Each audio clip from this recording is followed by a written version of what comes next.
Protect people and aircraft by following a few simple rules. Warning: aircraft in motion have spinning propellers that are very dangerous and hard to see. Please avoid all moving aircraft. Do not touch aircraft without the owner's permission. Always be aware of belt buckles, cameras, and other hard objects that could scratch or dent the airplane. For the complete set of rules, please go to flysnf.org. Have a great time this year.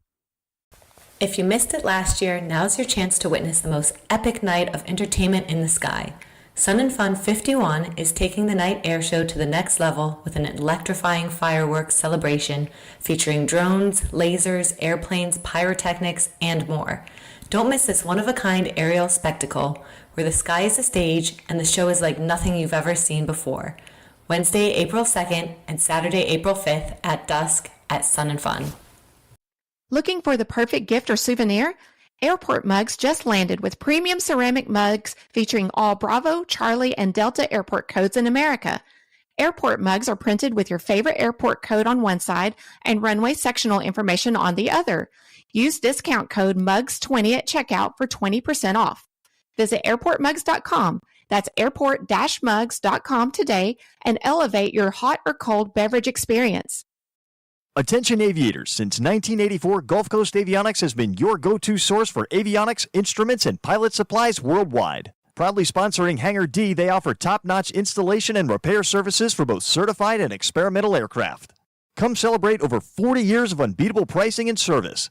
You can visit Gulf Coast Avionics in Hangar D, booth 30 through 33, or check them out online at gca.aero. Fly smarter, upgrade with the best, and see why pilots trust GCA. CQ, CQ, CQ, radio, electronics, and avionics fans. The pilots of the Lakeland Amateur Radio Club are running a special event demonstration radio station next to the Florida Air Museum gift shop. They are ready to share with you the excitement of amateur radio, and if you're a licensed operator, you can be on the air. As you walk from the food court to the museum, you'll see the big antennas on your left. 73 from Whiskey 4 Sierra. We've got the Whip Air Caravan, which we call the Yukon. This is a 25% shorter takeoff roll and no loss in cruise speed. So this thing is an absolute monster in takeoff and climb. Can you hear that behind me? That's the sound of innovation, and it took center stage Monday night during the Sun and Fun Innovation Preview. Sun and Fun Radio was there to cover all of the excitement. The annual Innovation Preview showcased the cutting edge of aviation technology, with industry leaders presenting their latest developments that promise to reshape the way we fly. From digital flight instruments to revolutionary aircraft designs, this event highlighted the incredible pace of innovation in general aviation. Let's take a look at some of the most exciting announcements. The digital revolution continues to transform cockpits across general aviation. Jim Turner, general manager of Kelly Manufacturing Company, introduced their latest line of digital instruments that make upgrading from traditional steam gauges simpler than ever. Going digital is easy with RC Allen instruments. Easy to install, power and ground basically on most of them. Fits in standard panel cutout. You don't have to add anything or take anything away from your panel. We even give you the screws and the plugs. Multi-voltage works from basically 9 to 32 volts, so you don't have to worry about the voltage of your aircraft. Reliable solid state, FAA TSO. Safety innovations were a major theme at this year's preview. Abid Faruqi from Silverlight Aviation introduced a groundbreaking safety system specifically for gyroplanes. So GWS, or gyroplane warning system, a new technology that actually warns the pilot by audio that 4 or 5 seconds before something drastic will happen, it will actually warn the pilot that you're about to make a mistake that will cause catastrophic event, so they have time to react and essentially abort the takeoff. Similarly, it will also warn them about in-flight emergencies, like if they're going to low Gs. This predictive analysis technology could be a game changer in preventing accidents, particularly for pilots transitioning from fixed-wing to gyroplane flying. By providing critical warnings before situations become unrecoverable, Silverlight's system addresses one of the key safety challenges in this growing segment of aviation. Hartzell Propeller, a pillar of the industry, showcased an impressive array of new carbon fiber propeller designs, each engineered for specific aircraft to maximize performance. President J.J. Frigge highlighted the company's ongoing... And now back to the Sun and Fun Radio Deck, brought to you in part by the Green Bay Austin Strabo International Airport. And welcome back to Chats from the Deck Live, coming to you from the 51st Annual Sun and Fun Aerospace Expo in beautiful Lakeland, Florida. We are turning up the fun at 51, and I tell you, this is one of my favorite events of the week. Back in 2007, when podcasting was really a brand new thing, a buddy of mine said, "Oh yeah, I'm on this aviation podcast. We should do a live episode. Okay, well, let me do. Then I get this phone call from a guy by the name of Jack Hodgson, and David told me he's a friend, so have fun with him. He's an easy target. So our phone, who? Jack Hodgson? Who?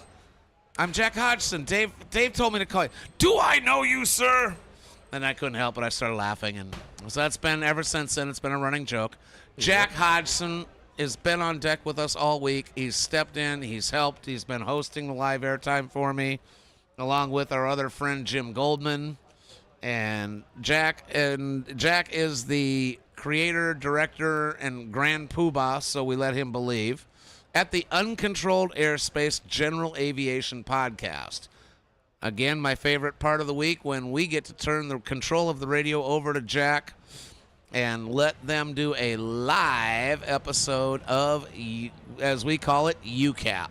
Take it away, Jack Hodgson. Thank you very much. One of these days I should get you a sound effect of like the record scratch. So at this point we go record scratch, and I go, hey, welcome, folks, to Uncontrolled Airspace, the General Aviation Podcast. I'm Jack Hodgson, coming to you from one of our favorite places on all the world, the grounds of the Sun and Fun Fly-In here in Lakeland, Florida. It's just been quite a week, as Dave alluded to. They've kept me busy, but I've enjoyed it a lot. And I'm here at our favorite place with a lot of our good friends, but two in particular that are going to sit with us, and a third is going to join us in a few minutes as well. But first of all, Jim Goldman. Hi, Jim. How you doing? Hello, Jack. Once again, Yeah, we are now in command of the 50,000-watt superstation Sun and Fun Radio. It's too bad we haven't been talking to each other all week long about whatever It's 10 watts, Jim. Oh, okay. Yeah, and if you say that now that you've made an illegal station break, and you've been having a good week, Jim. We are. I'm having a blast because I see all my friends here at Sun and Fun Radio.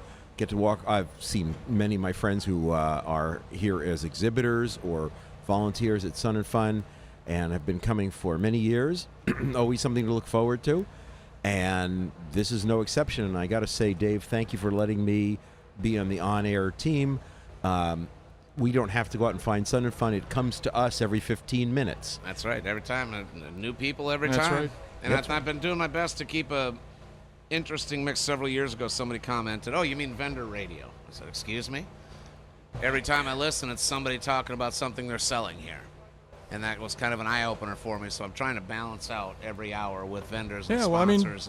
Didn't they come here to see what people are selling? I thought that's part of the point. Anyways, and then also my longtime partner in mischief from somewhere near Sarasota, Florida, but with us on the deck today is Jeb Burnside. Hi, Jeb. Hey, Jack. How's it going? Boy, he's giving me that look again. Whenever we do an episode together, where I can actually see him, I makes me think what he must be doing when we're doing the regular audio-only episode.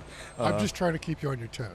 Yeah, okay. All right. He's wearing a big old smile. What could be intimidating about Jeb Burnside smiling? I've known Jeb long enough to sense that there's a sort of a subcurrent to that smile. The other shoe will drop after the right. episode. That's right. At the next meeting. There is a mystery afoot. At the next meeting. What's going on? We've had a good week. It's been a great Sun and Fun on lots of different levels. The weather, it's been hot. Other than that, the weather's been terrific. There's been I don't think there's been any rain. If it was at night. There hasn't been any rain. Yeah. There was Safety record's been very good. Attendance has been fantastic. The attendance is a really interesting subject. So this afternoon, Sun and Fun HQ sent us out an email to everybody who on the media list or something. Yep. Saying that may I read it? You may read it. I hope you will.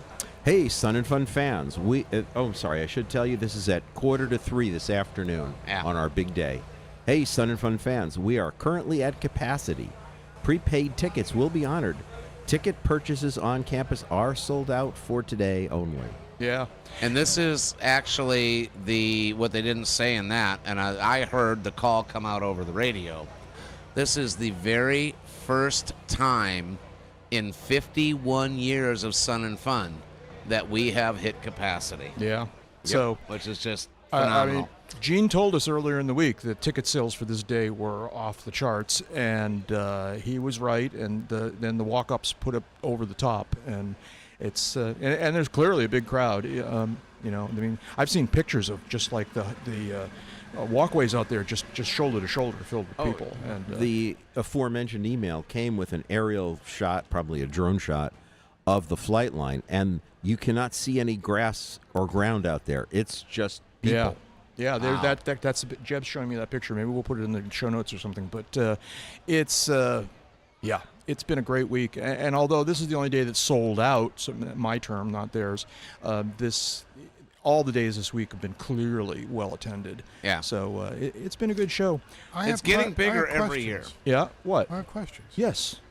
How big was the crowd, A, and what makes it full? We were wondering that ourselves. We don't know exactly, of course. Well, you know, I mean, my humble opinion. Yes. And I am not a Sun and Fun official making this statement. There is safety matters to be factored in. Every venue you go to, restaurant, I don't care where you go, stores, restaurants, concert venues, somewhere by the entrance, maximum capacity, X number of people. Mm-hmm. I know that can be very easily determined 51 weeks out of the year because the Sun and Fun campus is defined by fences all the way around. They can say, this is the acreage we have, these are the buildings. But when the fly-in comes, basically 1,000 feet from the runway all the way out to Paradise City and Pipkin Road is campus. Yeah. So it's got to be hard, but they do at capacity or sold out, as you put it, is ticket sales. Probably. They have X number of tickets they can sell for each day. Now, my personal opinion is that that's not as hard as a gate count because if weekly passes are included in that, people have already left, you know. Right. But still, nonetheless, to be sold out or at capacity, in little air quotes here, to be at capacity is, for the first time in the event's history, is staggering. I'm sure. You know, I mean, these things don't happen in a vacuum. There's lots of approvals that come from the city and the county and the state, and I'm sure there's a permit someplace that says you may do this thing, but here's your maximum number of people. You on can't the grounds. have more than Now, X how number they of people. calculate whether they've reached that number becomes another question, and we were speculating it had to do with ticket sale counts, or they might be clicking people through the gate, although I don't recall them clicking me through the gate. No, I don't. Times, I think. I've never seen them. Well, do you're that. saying tracking that number, not how they establish that number. No, not how they establish it. How they then count how many they know they've reached that. Anyways, Derek's wife Christine said it could have to do with Yeah. emergency services. It could also have to You do get with one ambulance for every X Oh, I'm number sure person. that goes into determining what the right. number should be. Anyways, it's a big week, big crowds, is. no question about whatever the numbers are. We'll get the numbers in a couple of months. Yeah. So it's been good. It's been good. It is. What have we seen that we've liked that has been particularly fun? Jim, maybe I'll let you start with you. Although you haven't gotten around the show much more than I have. Although you had a day off. I'm a little jealous. You had a day off. I did have a day off. It was lovely. What have you seen? What was fun? Some of the I just think back to some of the initiatives that I've learned about. Women Fly with WAI, the Latina pilots who came to talk with us, the Asian American Pilots Association, the gentleman from England who didn't really have a whole lot of exposure to aviation other than going to air shows in the UK, which are very different, and he described that. And so what I'm getting at as I put together this collage or mosaic of these different viewpoints that I've learned about and talked to this week, this show and aviation, so international, such a broad reach into so many different facets of society. It's really cool to see that. It's a very equalizing kind of a force. Yeah. That's not something I saw at the show. It's something I felt at the show. But that would be sort of my number one takeaway this year. Yeah, I agree. I'm also made happy by that kind of diversity here. So yeah, it's a good thing. It's a good thing. More so than, say, at that air show up the road? I haven't. Experienced it personally here because I spoke to and hosted many of these people. Okay. That's why it's standing out in my mind. I'm not comparing it to Oshkosh.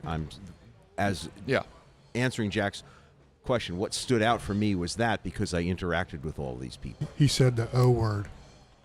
I missed. I it. just least he mentioned didn't the say name the of air I word. mentioned the name of a town. That's all I did.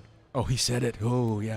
Dave Shellbetter said it earlier in the week. He just kind of totally broke the third wall and let it all come out. Now, Jeb- see, I'm comfortable enough in my air show superiority to say their name. Okay. All right. Well, I don't know why we don't do it then. In terms of aircraft and things like that, yeah.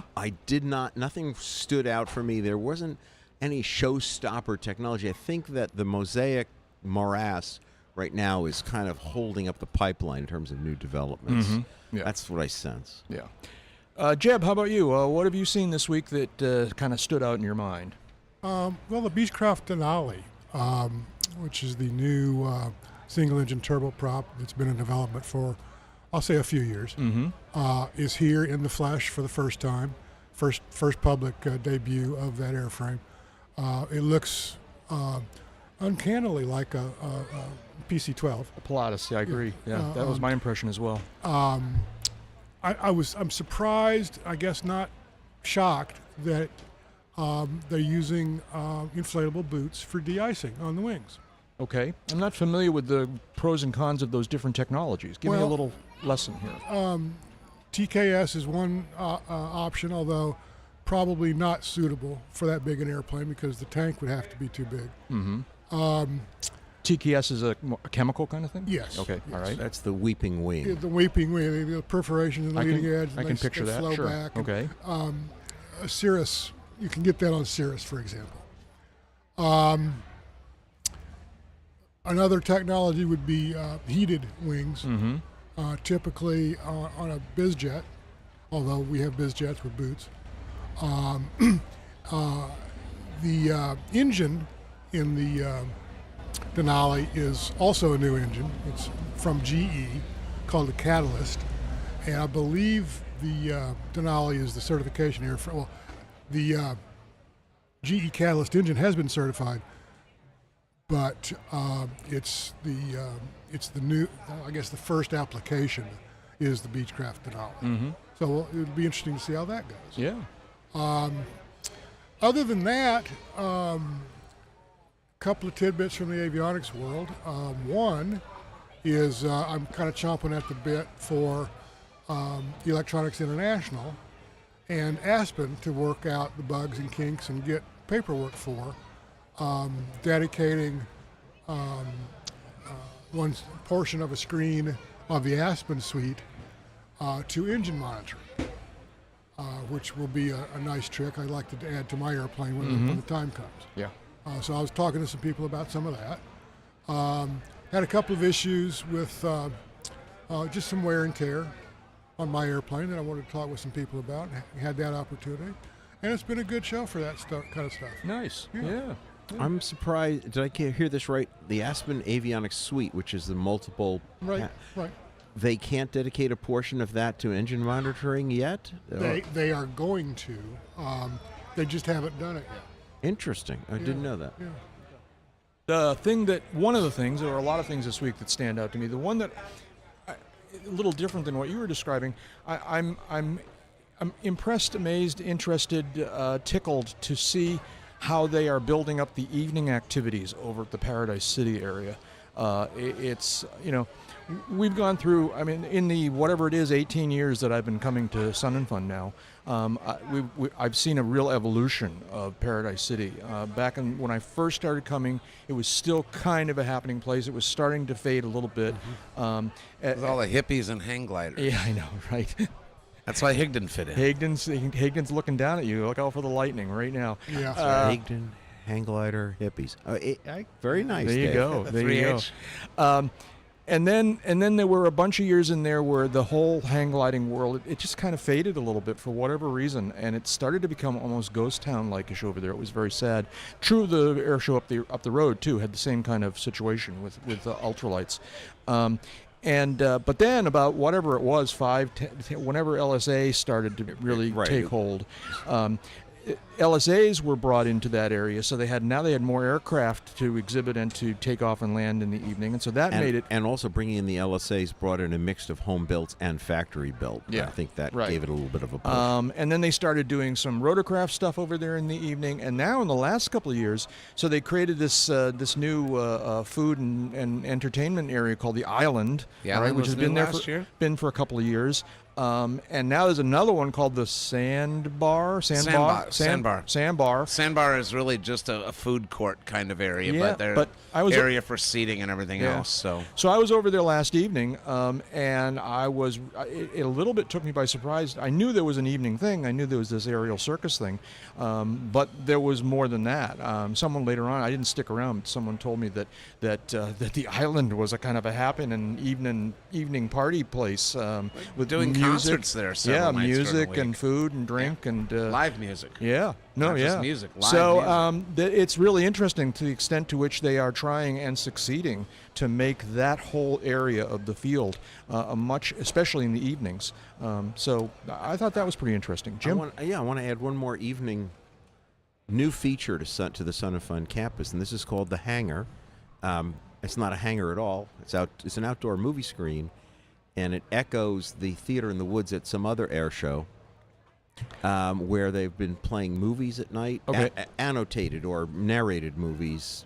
No, that's not right. Introduced by a narrator. Oh, okay. All right. Yep. And also panel presentations. So think forum large. Sure. And it's a huge, big inflatable outdoor screen, and it is near the old food court. Right behind what used to be Pilot Mall is now the Prop 75 building. Okay, so is that stage? It's all the way at the back of that grassy area. I know what you mean. Yeah, the golf cart path runs right behind exactly. it. I know that. Yeah. So that's, and that actually, we've been doing evening movies for years. I mean, way long years.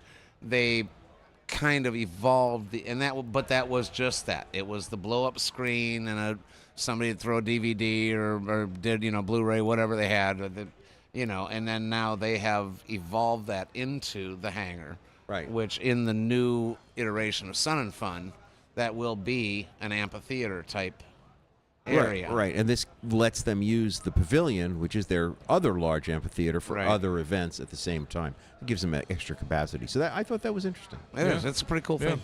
The 5-year plan is amazing to me. There's quite a plan in place for evolving this whole airport, not just the Sun and Fun grounds, and it's kind of interesting.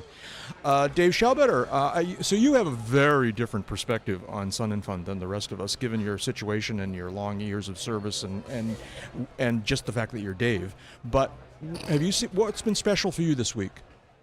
My crew and the accomplishments and what every year I say, man, it's not gonna get better than this, and every year it does. Mm-hmm. Derek brought in. Not tired, am I? I'm looking at the window at our engineer Brian, and Derek's over there too. Derek Lagasse, my co-chairman engineering. He brought in our video last year, and in chatting with Sun and Fun IT people, found out that we can actually borrow their fiber. They've installed fiber all over the campus. Yeah, it's pretty impressive. And we can jack in at any fiber node, and we can plug in a camera, and it's like we're piped straight back to the studio. Yeah. We're not going through Sun and Fun's network or anything. We're just using the fiber to carry signal. So you were talking about Sunset Aerial Circus. We have live streamed the Sunset Aerial Circus all 3 nights this year. And last night was the best one. Of course, the first night had audio glitches, and the second night we took care of most of them. But last night's was the top-of-the-line quality production of the Sunset Aerial Circus. So that was cool to do. 3 or 4 cameras down there that they're switching between. Our cameras that are here, so everything is all remote interesting. controlled. But let me ask you a question, David. So maybe you know the answer to this. Who's that guy who was the master of ceremonies during the sunset during the stole? The guy in the monkey suit, I have no idea. Yeah, I know. That's an odd situation. I guess I that's have just no idea who he is. He's some sort of master of ceremonies. I think he's involved with the bush plane people. I think he's stole competition and announcer or something. But he wears this sort of tails jacket, all right? I saw that. Yeah. That's not the Hello, guy Dave. This is from engineering. Jughead. Jughead is the gentleman you're speaking Jughead. about. Oh, that's his call sign. Is he the gentleman that we interviewed here on the deck during the week that had a propeller on his hat? No. Oh, that's whole different. That's a whole different That's thing. That's a whole different Jughead. Yeah, I know. No, huh? that's the world's only talking biplane. Anyways. He puts on some really cool stuff. He was. I mean, so the Jughead guy, the circus guy, was very good. He had a lot of energy and seemed to know his stuff. But this tails coat was a little odd, and vest and the whole thing. But it and was it's very 92 degrees But out. it was very effective, wasn't it? You knew who the MC was. I guess I remembered him. It's memorable. You paid attention to him. Yeah. Okay. What else did I want to say? Oh, the other thing I discovered something that it makes sense that it exists, but I've never seen it before. And that is, I was on my way over to Paradise City last night to see the things I just described. I paused out at the edge of the taxiway in front of, I believe it's called the Vintage building over here. And I was among a whole bunch of other people who had also discovered this there. Everyone was camped out there watching because this exodus of airplanes that were departing the grounds were taxiing out from airplane camping. And it was just like an almost non-stop stream of airplanes of every size and type you can imagine. I mean, there were warbirds and champs. There were, twins and gliders. I mean, it was just, it was a really amazing spot. And I wish I discovered that earlier because that's a really cool place. Just go and see an amazing variety of airplanes. Someone was telling me it was reminiscent, Jeb, of, I don't even remember the first time. Oh, sorry. Now I'm going to. It's difficult territory.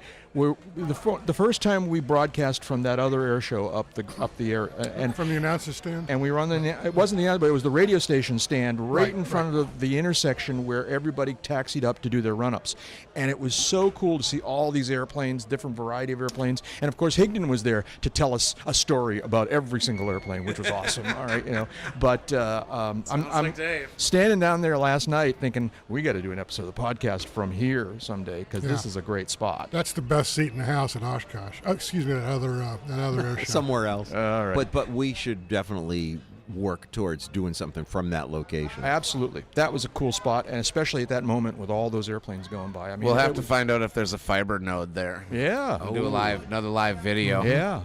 Yeah. Derek will have to look into that. Yeah. Either that or we use the Son and Fun Radio mobile production unit. Okay. Gotcha.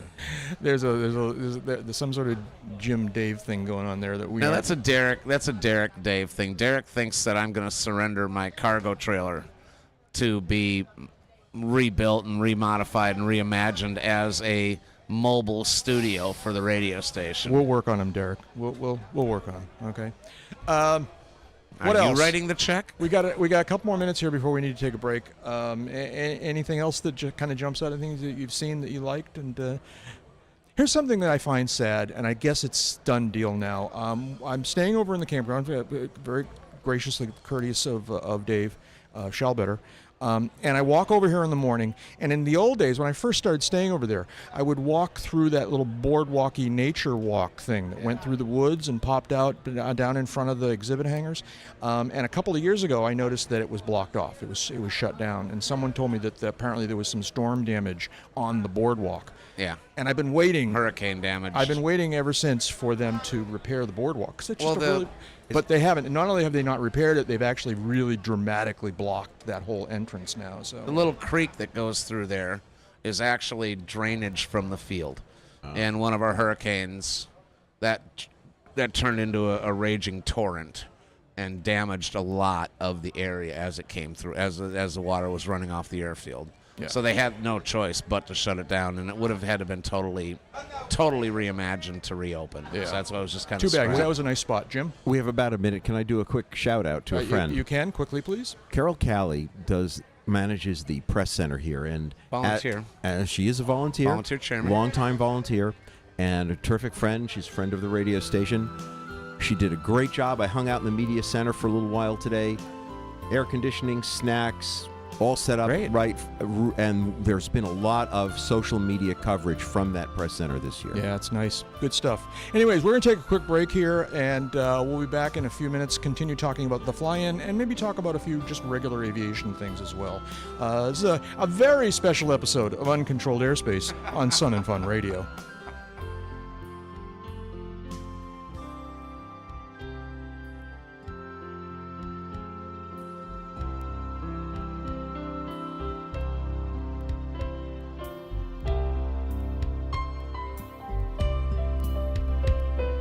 Hello, this is Mike Harris from Forge Flight Works and Why We Fly podcast. You are listening to Sun and Fun Radio, WPEP 788, 1510 AM, and online at liveatc.net/SNF.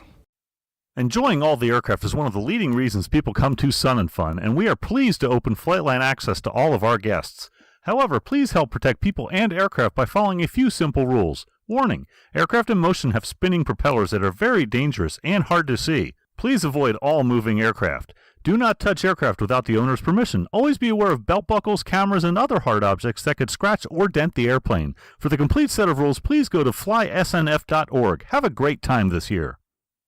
Are you looking for a part or an instrument to help you complete your latest project? If so, you could come down to the Parts Exchange and see if they have something that fits your need. Not building anything? That's okay. You can come out and add to your memorabilia collection or find that next office, studio, or living room aviation piece. The Parts Exchange is your place for aviation parts and pieces for whatever it is you desire to use them for. The Parts Exchange is located in Hangar E. Craving something sweet? Grab a treat and support the first ever U.S. high school soaring team. Rockstar Donuts is serving up delicious donuts at the Lakeland Aero Club during the 2025 Sun and Fun Aerospace Expo.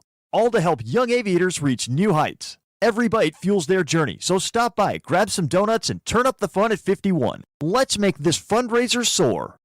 If you or someone you're with requires urgent medical assistance, please call 911 immediately. If practical or less urgent, you can visit Sun and Fun's Medical Hospitality Building and Tent located on the corner of James C. Ray Drive and Tom Mack Drive, right across from the big Piedmont jet near the main entrance. Medical Hospitality is staffed from 8 a.m. to 6 p.m. by licensed volunteer doctors and nurses. From sunburns, blisters, and dehydration to insect bites, headaches, and stomach pain, they are ready to help. And water and sunscreen are always available free of charge. Hi everybody! Sun and Fun has invested in providing a better Wi-Fi experience for its guests. We are pleased to offer free Wi-Fi in most of the core areas of our campus. Just sign into the network named SNF Free. That's SNF Free. Discover a true architectural gem at Florida Southern College, home to the world's largest single-site collection of Frank Lloyd Wright architecture. As Florida's oldest private college, FSC is nationally recognized for academic excellence, offering over 70 undergraduate majors. Take a guided tour of this historic and vibrant campus and don't miss the Ashley Gibson Barnett Museum of Art, Central Florida's only Smithsonian-affiliated art museum. Experience history, art, and innovation all in one place. flsouthern.edu. Need a pick-me-up? Swing by Legendary Aviation Coffee Company, your official coffee sponsor of Sun and Fun. You can find them in Hangar A at booth A1 or on the flight line across from Coconut Flyers. They're giving back. 10% of all sales in Hangar A and 25% of Flightline Cup sales go to Sun and Fun's nonprofit.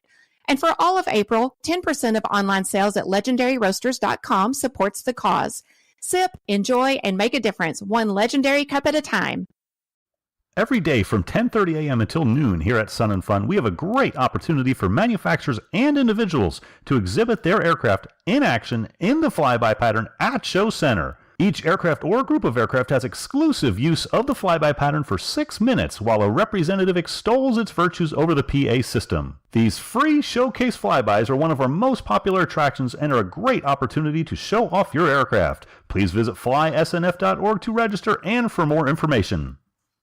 Every afternoon, Tuesday through Sunday, Sun and Fun is proud to present the Daily Air Show, brought to you by Shell and AOPA. You can join us at the flight line for exciting air show performances with highly skilled pilots flying all types of aircraft. The Daily Air Show lineup includes a variety of aircraft such as ultralight paramotors, gliders, World War II fighter planes, modern aerobatic and race planes, as well as military fighter jets. The displays of masterful flying will delight the crowd every afternoon all week long. Calling all Stoll pilots and backcountry aviation fans, the Bushwheel Base Camp is back. It's the home base for the 2025 Stoll Invitational Pilots and the perfect spot to connect, learn, and celebrate Stoll flying. Enjoy daily and nightly activities like backcountry flying forums, safety talks, and Stoll competition tips. Then kick back with jambalaya night, complimentary morning coffee, meet and greets, acoustic jam sessions, and craft beers. Come for the knowledge, stay for the camaraderie. Only at Bushwheel Base Camp. You can help save lives by donating blood at the Big Red Bus at this year's Sun and Fun Fly-In. You could literally be saving the life of a hospital patient. The annual Sun and Fun Fly-In blood drive is Tuesday through Sunday, 9 a.m. till 5 p.m. And now, back to the Sun and Fun Radio Deck, brought to you in part by Green Bay Austin Straubel International Airport. And we're back with Sun and Fun's version of the Uncontrolled Airspace podcast. You were about to say it, weren't you? I was. I don't know what I was going to say, but it didn't come out quite as what I was expecting, and I had to make it up as I went along. Here with two of my good friends, and another good friend has just joined us here, a longtime friend of the podcast, and I don't know how to characterize. It's Dave Pasco. Hi, Dave. How are you doing? Hey, Jack. Hey, everybody. Great to be here. Dave Pasco, for people who maybe don't make the connection, is one of the founders and operators of liveatc.net, the service that we all use and love, and yeah, it's good stuff. Welcome. Thanks for having me. So we were talking a little bit, I guess, you're one of the people who's even busier than like Shallbetter, all right, in terms of having spare time to get around the show. So although it was entertaining to watch you watch the Blue Angels, okay, because, we've all seen the Blue Angels over and over again, and it's a show that doesn't get old, all right? Never. But it's also a show that has a sneak attack pass that always scares you. I mean, me anyways. And always. I feel like the tower controller in in the movies that, when they do a low pass and drops his coffee. Yeah. So we were yesterday afternoon. We were watching the Blue Angels. We were standing here on the front edge of the deck, and we were chatting. And he keeps mentioning the pass is coming soon. It's going to be coming soon. And at one point, a couple of the aircraft passed over, and it made a big noise. But we looked at each other. That wasn't it. That wasn't it. All right. And so we're watching for a little bit more. And then, as always, all right, we were completely unprepared for the fact that this thing came booming right over our heads here. All right. And I'm just never prepared. You almost fell down. Yeah. It was very interesting. So that was good. We always have our little scanners out here listening to the comms when the pilots are talking, when the Blues are talking to each other, and they're talking to the ground, and we listen to the choreographed practice run that they run the day before the show. And I always think, okay, I'm going to find the clue in the comms somewhere. I never do, but I can't, every year I come back and it's like a little game I play. Yeah. So the Blue Angels were great, and. I don't know whether they did their whole show today, though. It seemed shorter today. It did. It really did seem shorter than yesterday. Because we were queued up waiting to start this episode when they were done and thinking that they might not get done until after 5:30, and they were actually done like quarter past 5, so that was kind of interesting. Any other final thoughts about the fly-in before we move on to some of the news of the day here and things that are going on? I mean, it's been a nice week. It really has. It's not quite done yet. We got tomorrow with another air show and another. I believe the Blue Angels fly again tomorrow, don't they? On Sunday as well. I believe they do. Did you talk about max capacity at all? We did talk about that. Pretty amazing. We were speculating on exactly how they determined that they've reached that, but it's like, who knows, right? Yeah, we don't really know, but I mean, it was. I've been coming for 15 years now, and it's never happened. Yeah. To my knowledge. The old timers are saying that it has never, in fact, happened. That there's just never been a time when they had to turn people away because of capacity. Yeah. I think they turned people away the day after the tornado. Right, but that's because it was closed. But that was a different kind of situation. It's a different thing. So, anyways, been a great week so far. Almost done, but not quite yet at Sun and Fun 2025. What's going on out in the world of aviation? A 737 hit a kite. Did you guys see this story? 737 apparently got tangled in a kite that somebody was... I don't know what these people are thinking, all right? Someone was flying... And I'm picturing this, and it was I believe it was at National Airport, right? So National Airport is just an airport you do not want to operate in and out of right now because something weird's going on there, all right? Yeah. But bad juju. Yeah. So so there's a really cool spot right at short final for the sort of south-facing runway, if you will, all right? And you go there and you watch the airplanes go right over your head, and it's really cool. If the winds are quite right, you can actually see wingtip vortices come down to the ground and make the dust swirl. It's really a neat spot. This guy was apparently flying a kite there, all right? And it snagged... I'm not surprised because they're very low and snagged this airplane. I don't know that it snagged it. It apparently did hit it. Okay. Or vice versa. Yeah, I guess maybe it didn't snag it because one of the fun parts of the story is that part of the police's response was that the quote was the police briefly took away the man's kite, which that'll teach him what was left of it. Yeah, right.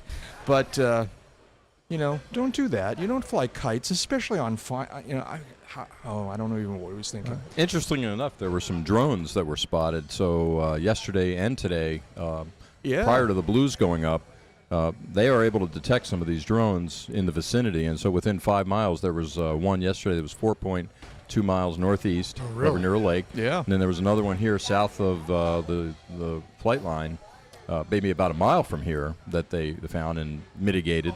I don't know what they do. I don't know who they send out there, but they know where they are. So. Yeah, we were trying to figure out how they knew they were there. I think, Jeb, this is your NSA dollar at work. And, I have no fundamental opinion. Yeah, okay.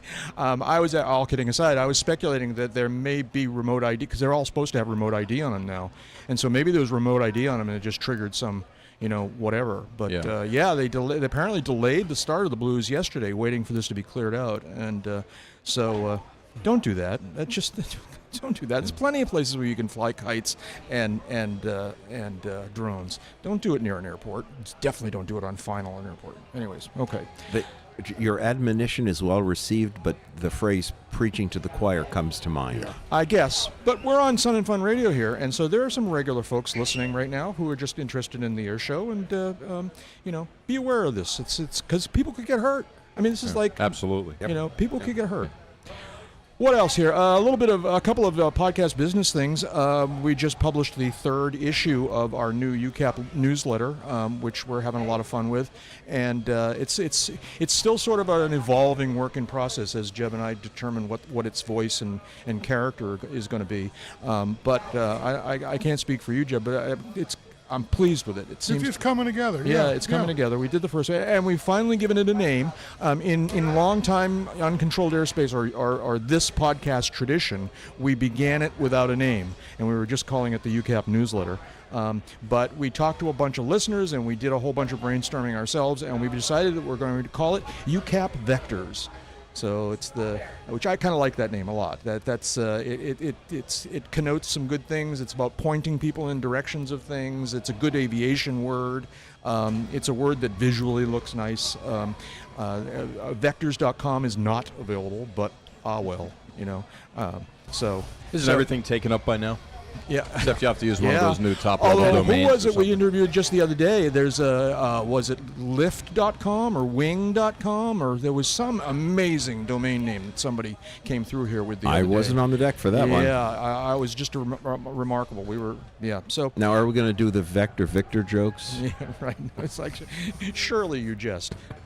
You get that. See what I did there? See what I did there? Yeah, I got it. UCAP Vectors. Right now it comes out about once every 3 weeks. Depending on how people respond to it and how we feel about it, we may bump that up to more frequently. I think, or we may not. Or we may not. I heard from the fan base that they voted for daily. Yeah, I know. Yeah, okay. It's a living, breathing organism, and it'll do what it wants. Yeah, okay. I'll tell you later on what Jim has done. But I'm always making trouble for these guys. One of the bad boys of Uncontrolled Airspace. If you want to get the newsletter, it's free to everybody. There's no charge. You don't have to be a Patreon member. You don't have to be a paying Patreon member. You do get notified through Patreon. So if you want to be notified automatically, you should at the very least become a free follower on Patreon. And you'll get a notification when a new issue comes out. It's also where we are collecting comments on it. So if you want to respond to a newsletter, you can go into the comments section of that post on our Patreon. Patreon.com/uncontrolled airspace. Check that out. Also, just wanted to remind people that for the paying members of Patreon, we're creating more and more special content that's exclusively for or advance for. Like it will initially be available only, and then later on become available to everybody.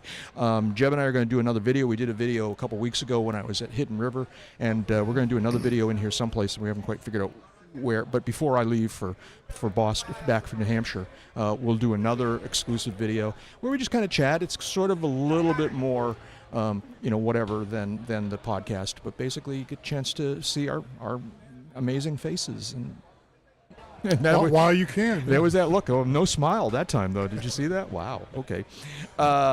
So if you're interested in the special exclusive content, you want to go to Patreon and actually become, for as little as $1 a month, all right, you'll get access to the exclusive stuff. So think about that.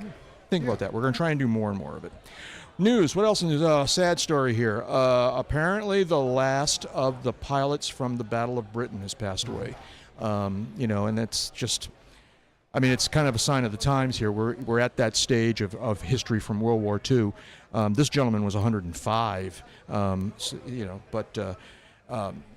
and more. I mean, I'm sadly old enough to remember when we were losing the last of the World War I combat veterans, and that was sad enough. Now we're reaching the point where the World War II combat veterans are just about gone.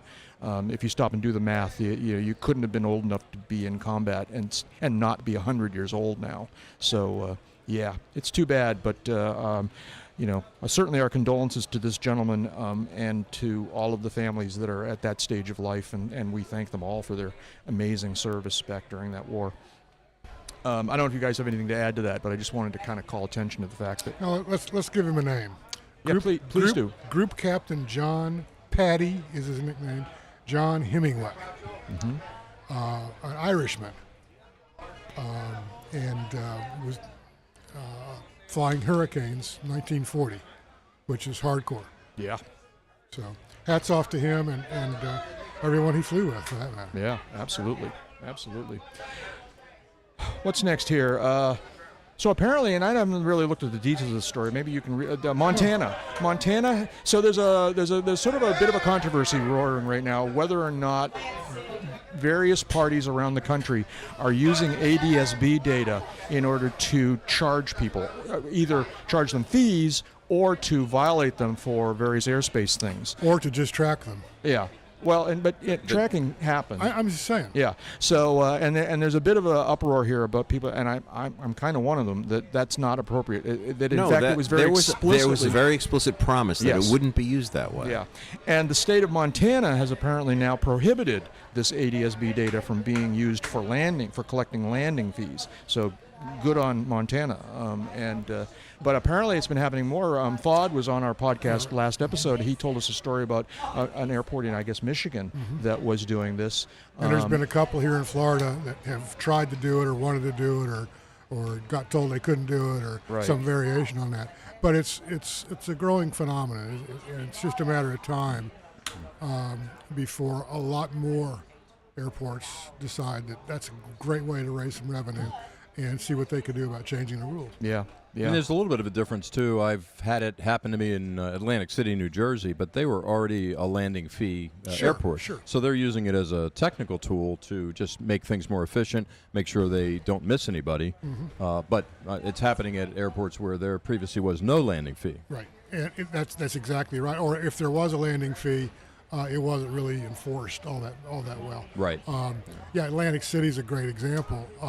They have a landing fee, and when you enter the FBO or if you're based there, I'm sure there's some other arrangement, and your fuel order, your overnight order, all that gets tacked on, depending on the FBO.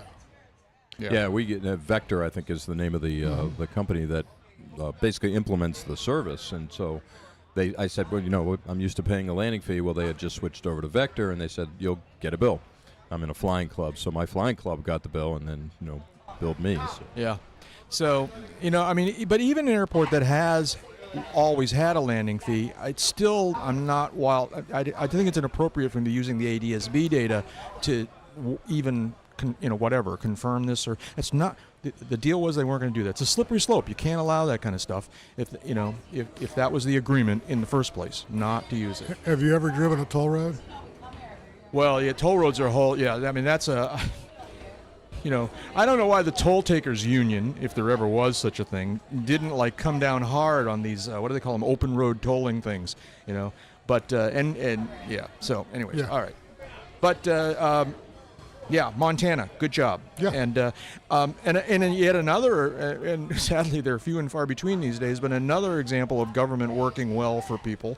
The FAA has ordered a California country, I believe it's Santa Clara County, to reverse their ban on 100 low lead fuel, which has been a ban for a while now and obviously a bit controversial.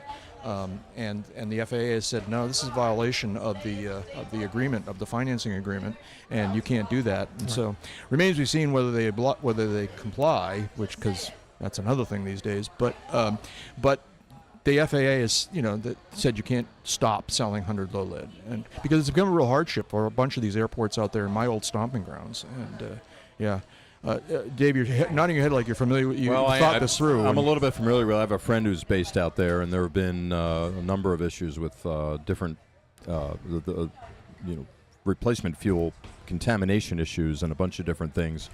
But the fundamental basis upon which they have banned the use of 100 low lead was based on a bunch of fairly disingenuous studies that didn't have accurate information. Or rigorous scientific methods. Yeah. Right. And so I don't. That's about as deep as I've gotten on the issue. But there's definitely something going on there, and in fact, all over California, especially, a lot of this is starting to happen, and it's not good for GA. It's not good for. It's never been good for GA. The fact that we continue to burn lead while the rest of at least the rest of the country is pretty much giving it up. Yeah. There are pockets of countries overseas that still have lead in their automotive gasoline, which is a whole different topic. But lead is clearly something that we want to keep out of the environment. Until just recently, there hasn't been a substitute. Right. And we're still kind of in the throes of figuring out which substitutes are going to make the cut, make it to market. Right. And that's where we are. Yeah. So I did see a story the other day that apparently there's only one company that makes the TEL, the tetraethyl lead. Did I get that right? That's right. And they announced just the other day that they've set a hard deadline for when they're going to stop making. Coincidentally, Yeah. it's the same year as the FAA and industry has set as their target for getting the lead out of aviation fuels. I suppose if one were a What a coincidence. conspiracy What a theorist. coinkydink, yeah. Right. Okay. But it's kind of, I don't know. Part of the cynic in me says, "Oh yeah, of course it's this messed up." But another part of me says, "Why is it this messed up? This shouldn't be this difficult." I don't know. Jack. Yeah, I know. Okay. That time it was with a laugh. Boy, I'm telling you. There's light, on the horizon or in the tunnel, as they say, because you have companies coming out with different formulations. Yes, they may not be compatible. Yes, they haven't been tested in all airplanes. It's a slow progress. But there is progress. There is, there are workable unleaded fuels out there. We're getting there. So we shouldn't say, oh, this is never going to happen. It's going to happen.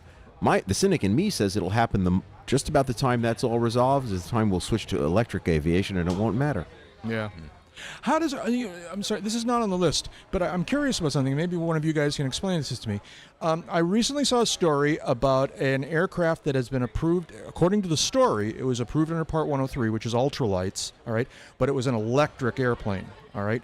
And ultralights are not approved. Well, whatever the word, what is the right word? There's nothing. If you as long as you meet the definition, less than 250 pounds, 50 miles an hour, one chair, and 5 gallons of gas. That's the one right there. Okay. But an electric airplane has 0 gallons of gas, so it meets the definition. Oh, that's just like, okay, all right, maybe that's how it works. But I was trying to figure out how come I thought. So it just has less than it. Okay, I see what you're saying. All right. Okay. Yep. All right. What's next here? Not much. Yeah, no. Here's this is the best story of the whole episode. Really, the best story. So, long-time listeners know we have been tickled to death about the whole developments around the former Reno air races, and we were watching with bated breath as they selected a new location, and I personally was quite thrilled when they selected Roswell, New Mexico to be the home of the new national air races. So you can get your UFO stuff I just going? think it's the perfect location. I just think it's so good for so many reasons. And so they've announced the other day they've now started selling tickets if you want to attend the Roswell air races. The Roswell air races. In 25. The event takes place September 10th to the 14th, and I'm sure you go to their website and buy tickets. I'm tickled by your fascination with going there when you never went to the one in Nevada. No, I went twice. Oh, you did? I'm sorry, I didn't know. I went twice. Back when I lived out there, I went twice. I covered it for General Aviation News one time. Oh, take that back. I took a picture that got on the cover. I had the cover of Nice. GA News, not only for my story, but for my picture. Good for you. I know. Oh, okay. All right. Then we're taking the. Who do you think you're dealing with here? Are we going in the UCAP jet? Maybe, because we're gonna tease this. This is far from being a certainty. All right, this is just like, but I actually ran this by Jeb, and I was a little surprised that he didn't give me one of those looks that you guys just saw. All right, I love those looks. He actually kind of said, "Oh, well, uncontrolled airspace at the Roswell Air Races in 25. All right, we're trying to figure out how we can make this happen. We've actually gone ahead and gotten ourselves registered with media credentials. All right, we need to find a hotel room or rooms. All right, do you care to share what you did in preparation for this? I made a reservation with the FBO. See, he's taking this seriously. This sounds like it's going to happen. I know, huh? Like. So we're it's like apparently a good long day's flight from Florida to Roswell, and already got the flight plan. Jeb is holding up his iPad for flight and the flight plan shown. I'm really impressed though because he seems to already have the weather for September. Yeah. So yeah, it's 8 hours by debonair, which means a hard day. It's a long day, but not at least one fuel stop. Yeah. But it's not impractical. It's not outside the realm of possibility. Yeah, we'll see. So we'll see. I'm envisioning we get out there and we'll do what we do. We'll certainly record a bunch of dailies or whatever we call them by then. Because we ain't going to do no racing. Have you ever been to the air races? I've never been to the air races. It's. I've never been. I've always wanted have to go. To tell I just you. can never find my way out there. So the first time I went out, I didn't think I was going to find it all that interesting because it just didn't seem like a kind of flying that it would really interest me. And I went out there. That may have been the time I was covering it for GA News or another time. But I went out, and it's just thrilling. All right. I mean, it's just amazing because these, and there's a lot of classes of airplanes, but especially the bigger airplanes are going around this great big racetrack out over the desert, and then coming back by the stands like really fast and fairly close together. And it's just thrilling. It's a good show. And if you have an opportunity, you should go check it out. It took me by surprise. It was a lot of fun and pretty exciting. That was back in the day when Bob Hoover used to fly the Pace plane. All right, there was a whole tradition around this that because the way they enter this race course is that they come off from one particular direction and they fly towards the sort of start finish line. And Hoover in his yellow P-51 was leading the pack. And then they reach a certain point, and there's a saying. I forget what it was. It was like, "Your race, gentlemen," or whatever it was. But it was all a very, very choreographed little ceremony that he would then release them into the race course, and they would do their thing. I was really taken by surprise how exciting it was. We're really reaching the end of our allotted time here. Don't hold us to that Roswell thing, but we're going to try and make it happen, and you'll hear more about it as we get closer. This has been great. I really appreciate Dave Pasco for joining us. Thank you very much. And thanks for everything you do with Live ATC. That's just an incredible resource to all of us in the flying public. I want to thank our friends here at Sun and Fun Radio who are just always great hosts to us as we do the podcast, and we can't thank them enough. Derek's been great. Our friend Brian Brian's gone, but Brian was doing our and is it Will? I'm sorry. Yeah. Quickly, we're running out of time. Hey, it's Derek in here, and I'm with Nicholas. That's great. Well, thank you to all those folks for helping us out. Obviously, Dave Schalbetter is just a huge friend of the podcast, and he's been a huge friend for a long time. And a huge supporter and almost a patron in terms of keeping us going. Yeah, so we really appreciate that. To everybody at Sun and Fun who make this show work and make it happen each time, thank you. I think that's everybody except to say thank you to Jim Goldman. Thank you for having me. This is a highlight of Sun and Fun is seeing you guys. Yeah, and Jeb Burnside. Did you have some words of wisdom? We have very little time. Just remember,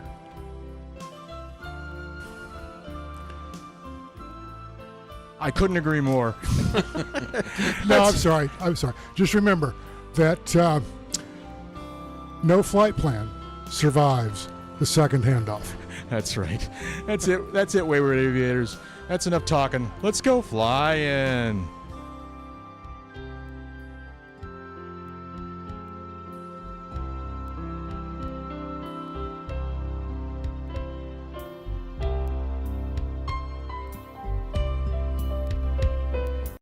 Hello, this is Major Cyprian Castleman with Civil Air Patrol's Florida Wing.